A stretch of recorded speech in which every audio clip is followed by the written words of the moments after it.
Direct from CBS News election headquarters in New York, this is the CBS Evening News with Walter Cronkite. Good evening from our CBS News election headquarters in New York, from which we are originating this CBS News evening news program.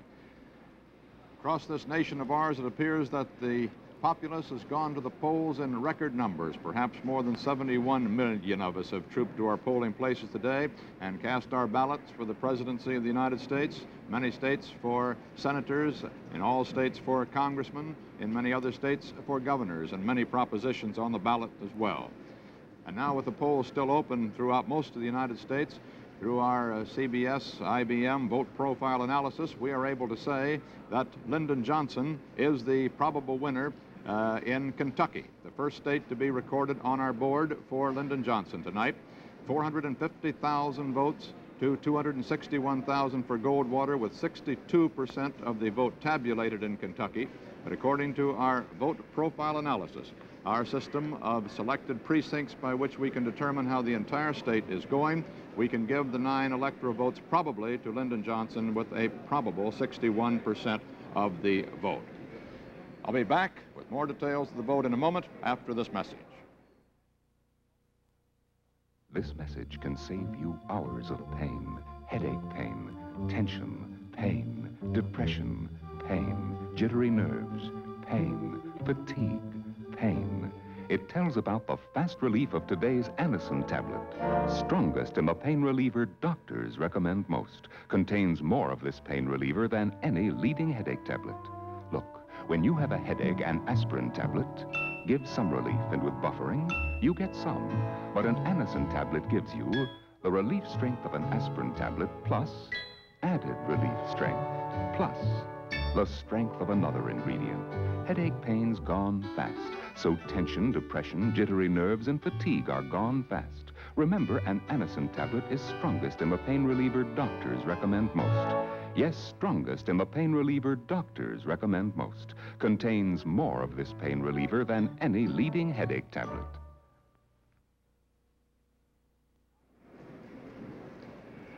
Now 2% of the vote has been counted, the popular vote in the nation, and Lyndon Johnson and Hubert Humphrey have 576,380 votes to Senator Barry Goldwater and Congressman William Miller's 393,771. That's 69% of that 2% of the national popular vote counted, and for Johnson, 31% of it counted and for Goldwater. And we, with our VPA IBM analysis, have given the state of Kentucky probably to Lyndon Johnson. That is 9 probable electoral votes for Johnson recorded on our board so far. Results up to this minute, those are, and the beginning of what should be a very long and a interesting evening here. It hardly seems right that anything as important as a presidential election should be as much fun as I think we're going to have tonight. If you are to enjoy this evening fully with us, regardless of what party you're for, you ought to understand how we're playing the game here. Here with me in our CBS election studio are Harry Reasoner and Roger Mudd to report on the presidential race, Bob Trout to cover the contest for those seats in the House of Representatives and the Senate, Mike Wallace going to be reporting the election of the 25 governors who are up this year, Eric Sevareid reporting and observing whatever comes to Mr. Severide's mind tonight. Tonight we will be giving you 2 sets of figures. Keep this in mind, please. The first figures that you'll see on our board is the actual collected vote, the so-called popular vote, although presumably, whatever it is, it won't be popular with everyone. And this year, the 3 broadcast networks have joined forces with the Associated Press and the United Press International to form a network election service. We call it NES. Well, this service provides us with 145,000 reporters in the nation's 180,000 voting precincts. This tabulated vote is often deceptive at an early hour, though, and that's what must be remembered. If the first votes reported, for instance, come from a Republican area, well, then the Republican might jump into an early lead. Later, as the Democratic precincts report, well, that lead, of course, could easily shift to the Democratic side. Incidentally, we just had a CBS News IBM vote profile analysis call that indicates Lyndon Johnson is the winner in Kentucky. We're moving him out of the probable column into the win column in Kentucky. Our current VPA estimate will give him about 61% of the vote in Kentucky. Well, now, continuing with what I was telling you about the popular vote. Those votes come in from areas, not individuals, of course, and early returns may not be totally representative. So the second set of figures is designed to give you a more accurate early picture of what's happening. And you will see that only here on CBS. We think VPA, the figures I've just been giving you, vote profile analysis, is the best system ever devised for estimating early in the evening probable winners and losers. Our 1,900 VPA reporters across the country call us directly from a carefully selected number of precincts representing every major voting group in each state, but a small number of precincts. Those returns are put into IBM's 7010 computer here in the studio. The returns are mixed with a library of stored information. The IBM 7010 does the complex arithmetic which provides the information, which enables CPS to make highly accurate advance estimates of what the eventual totals will be. And our VPA profile analysis now shows that Johnson is the probable winner in Indiana. That's a state that Senator Barry Goldwater had counted on winning. It is in his list of states he must win to win, but VPA says now that Johnson is the probable winner in that Republican state, normally Republican state of Indiana, with a possible percentage of 54 to 46 for Johnson. Now, in another area here, besides that IBM 1040, we're working with a second battery of computers, the IBM System 360s. System 360 is keeping track, 360 that is, of which precincts have reported and how. The figures come from the IBM machine. The mistakes, and we hope there won't be any, come from us, of course. It's a very highly complicated and a very big and complicated problem for us here, but we're going to solve it for you. We're going to be reporting the popular vote and the VPA analysis vote, two separate things. VPA analysis we expect to be much faster in being able to tell us who has won in which states. Let's get more details on these now from our presidential desk, Roger Mudd and Harry Reasoner. Gentlemen? Walter, you announced the voter profile analysis win by President Johnson in Kentucky, and apparently this 9 electoral vote victory that he fashioned there in Kentucky was from the fact that he ran 11 points ahead of John Kennedy in every area of Kentucky. The most significant of the showings that the president made tonight in Kentucky is the strength he demonstrated in the small towns and in the farms, where he is registering his sharpest increase over John Kennedy of 4 years ago. In the city of Louisville, always a key to carrying Kentucky, which Richard Nixon won 4 years ago, Lyndon Johnson tonight pulled in a 3-2 edge, and the city of Lexington, Kentucky, normally Republican, went for Lyndon Johnson today by a margin of about 8,000 votes.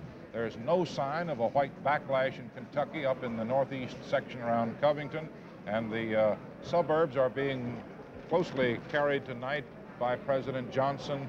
Republican defections to Lyndon Johnson running up to 25%. In Tennessee, the popular vote in Tennessee shows Lyndon Johnson with a small lead of about 1,000 votes, with only 12% of the popular vote counted in Tennessee. So just on the basis of Kentucky as a key to the upper South and Tennessee, Lyndon Johnson tonight is off to a good start. Harry? Roger, we've got a very interesting result in Indiana, too, where President Johnson is listed as the probable winner. Although with the tabulated vote so far, Senator Goldwater is leading 46,000 to 29,000. Now, this is one of the cases that we're going to run into through the evening that demonstrates exactly what Walter was saying about vote profile analysis. Those tabulated votes, we don't know where they're from. They're obviously from Goldwater areas. But our VPA precincts, reporting from areas that we know and can tag and where we know what kinds of groups are voting how, indicate that President Johnson will do probably 10 percentage points better than John Kennedy did in losing the state in 1960, and will win by 54% of the vote when it's over. Out in Kansas, there's a fairly substantial popular vote in so far, And it illustrates a point. President Johnson is leading Senator Goldwater by about 5,000 votes, 80,000 to 75,000, with about 9% of the state in. This is significant only insofar as it relates to the race for governor, where the Republican candidate, William Avery, is leading Harry Wiles, the Democrat, by 14,000 votes. This bears out what was predicted, that this would be a year of heavy ticket splitting. And Harry, one final item in South Carolina, where Negro registration was up about 145%. Some of the machine ballots and machines in South Carolina are broken down, according to the officials there. They're having to resort to paper ballots, and the final count in South Carolina may be delayed. Walter? We're going now down to our regular CBS newsroom, just below our election headquarters here, where Charles Kuralt is going to report on the day's other political news for us. Charles? Older President Johnson said today, "I think I'll win." It's a horse race, said Senator Goldwater. You either win it or you lose it. Whatever the Lord wants, I'll live with it. The president and the senator from Arizona both voted early today. So did millions of other Americans. Democrats might hope this big turnout means their side's not as apathetic as was feared, that the vote is big for President Johnson. Republicans might read this big volume of votes as a sign that all those silent voters Barry Goldwater kept talking about are speaking out at last. But for the story of one sure vote for the Democrats, we go to CBS News White House correspondent Dan Rather. The president was at the wheel of his white Lincoln as he and the missus drove 15 miles from the ranch into Johnson City. Mr. Johnson looked tired, but he was smiling and campaigning all the way into the Pedernales Electric Cooperative Building, where his voting precinct was set up in a kitchen. The president greeted all 8 precinct officials on a first-name basis as he and Mrs. Johnson were given their ballots. Besides the 8 voting officials, there were 5 Secret Service men, 4 reporters, and 22 photographers in the kitchen-turned polling place. There are no booths or voting machines in the room. The Johnsons sat at the same table as precinct officials, making no effort to cover their ballots. The president marked his in bold strokes, taking just 1 minute and 10 seconds to vote the straight Democratic ticket. He stuffed with emphasis his ballot into a small metal box, then rode off to the ranch for breakfast. This is CBS News correspondent Dan Rather with the presidential party in Johnson City, Texas. Senator Goldwater voted in his hometown of Phoenix, and he split his ticket. CBS News reporter Dave Shoemaker reports. There was a long line waiting to vote when Barry and Peggy Goldwater arrived at their neighborhood polling place in the Phoenix Country Day School. The turnout in the well-to-do Paradise Valley section was heavy, and the 4 voting machines couldn't handle the business. Officials offered to move them to the head of the line, but the Goldwaters said they'd wait, and they did for an hour and 20 minutes. They passed the time signing autographs, shaking hands, and chatting with old friends. When the senator's turn finally came, he spent 90 seconds behind the curtains. Later admitted he'd voted for a few Democrats. Then, as he left, he was asked about his Election Day philosophy. Oh, I never get worried on Election Day. You either win or you lose. There's no tie in this business. Which way do you think it's going to go at this point? It's going my way. Come on, honey. Me. Where are the boys? You want to take it? You got to take it. How about that? Go ahead.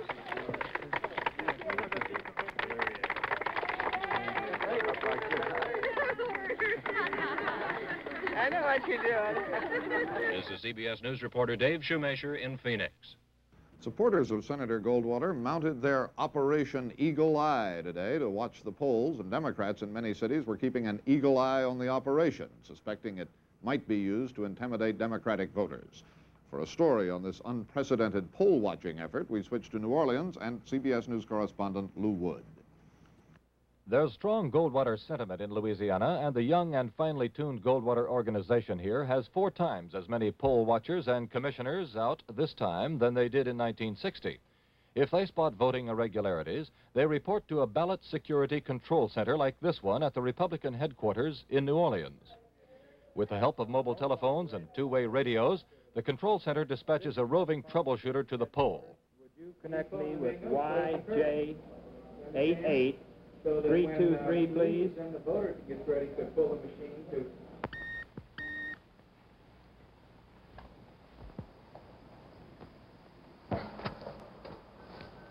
Hello, this is YJ88323, New Orleans.